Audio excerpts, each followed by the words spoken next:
ओम नमः शिवाय। आज हम प्रथम खंड के 10वें अध्याय का श्रवण करेंगे। ब्रह्मा जी बोले, हे नारद, भगवान सदाशिव इस रूप में प्रकट होकर मुझसे कहने लगे, हे ब्राह्मण, यदि आप हमें आज्ञा दे तो हम वेदानुकूल कार्य करें।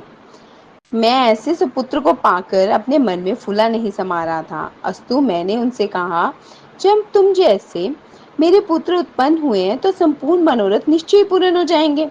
मैं वेद के अनुसार तुम्हारे जो 11 नाम है तुम्हें बताता हूँ। मन्योमन्यु, महनिश्र, महान, शिव, कृतुध्वज, उग्रेता, भव, काल, वामदेव तथा धृतवर्त।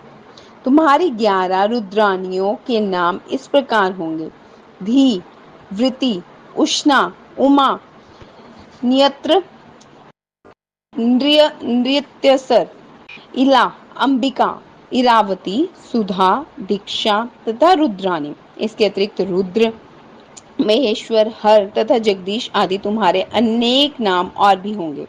पृथ्वी, जल, अग्नि, आकाश और वायु, ये 5 तत्व अर्थात सूर्य, चंद्रमा, जीव, हृदय, ये योग स्थान तुम्हारे निवास स्थान होंगे। तुम अपनी पत्नियों को भी इन्हीं स्थानों में अपने साथ रखो और संतान की उत्पत्ति करो, जिससे सृष्टि की वृद्धि हो। हे नारद, मेरी बात सुनकर उस सगुण स्वरूप शिव जी ने भूत, प्रेत, पिशाच आदि सहस्त्र प्रकार के भयानक जीव उत्पन्न किए, जिन्हें देखकर मुझे अत्यंत आश्चर्य हुआ।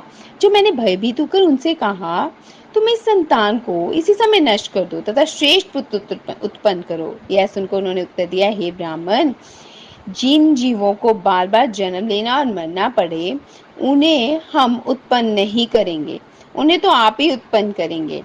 आप हमें भूलिएगा नहीं। यह कहकर शिव जी ने अपनी माया को मेरे ऊपर से हटा दिया। उस समय मैंने चैतन्य होकर अपना मस्तक दंडवत करने के हेतु उनके चरणों में झुका दिया। यह देखकर शिव जी ने मुझे ऊपर उठाते हुए मेरे मस्तक पर अपना हाथ रखा। उस समय सनकादिक भी आकर शिव जी के चरणों में गिर पड़े और दंडवत करते हुए स्तुति करने लगे। भगवान सदाशिव ने सब पर दयालु होकर उन्हें उत्तम बुद्धि प्रदान की।